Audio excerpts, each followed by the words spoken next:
In last week's video, How to Serve God with a Full-Time Job, we looked at the amazing life of the Apostle Paul, who undoubtedly was one of the greatest missionaries and evangelists of all time, and who in fact wrote much of our New Testament. And yet what makes his accomplishments even more astounding is that he did many of those while holding down a full-time job or from within a prison cell. In the latter case, we have what's called the 4 prison letters: Colossians, Philemon, Philippians, and Ephesians. Now think about that.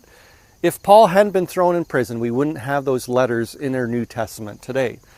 Paul was the type of man who would make use of every single situation, including severe illness, which is what today's video is all about, so stay tuned.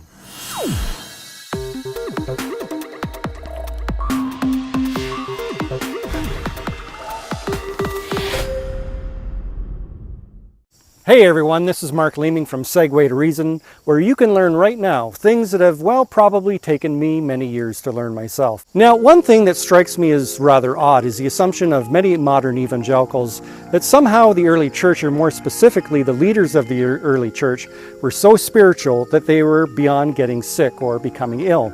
And yet, nothing could be further from the truth. In Philippians, one of Paul's letters that he wrote from prison that I just mentioned about, he refers to one of his helpers, a young man by the name of Epaphroditus, who had become so ill that he almost died.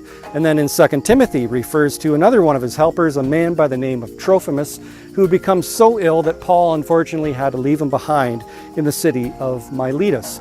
And then of course there was Paul's right-hand man, Timothy, who he describes as being frequently ill. Now, okay, you might be thinking to yourself, well, okay, so maybe those guys got sick, but certainly not the great Apostle Paul. I mean, after all, look at all the miracles that God did through him, all the healings that God did through him. Certainly, Paul never got sick.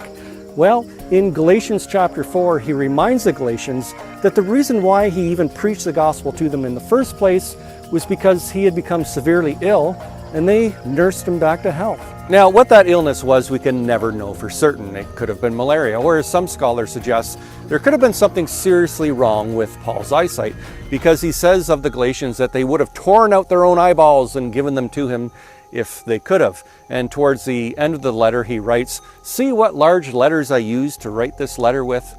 But again, we can't be certain. What we do know is that this illness was serious enough to stop someone even like Paul.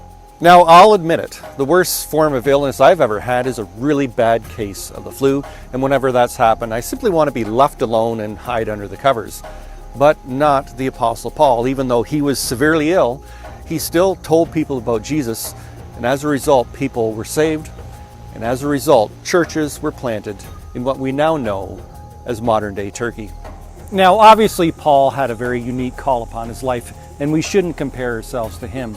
Nevertheless, his example should inspire us, because if we claim to follow Christ, well then we ourselves are called to represent him in any given situation.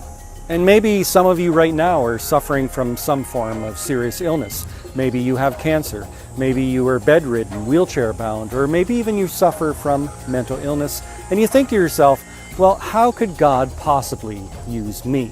Well, be encouraged by Paul's example that maybe, just maybe, those around you need to hear the gospel from someone just like you.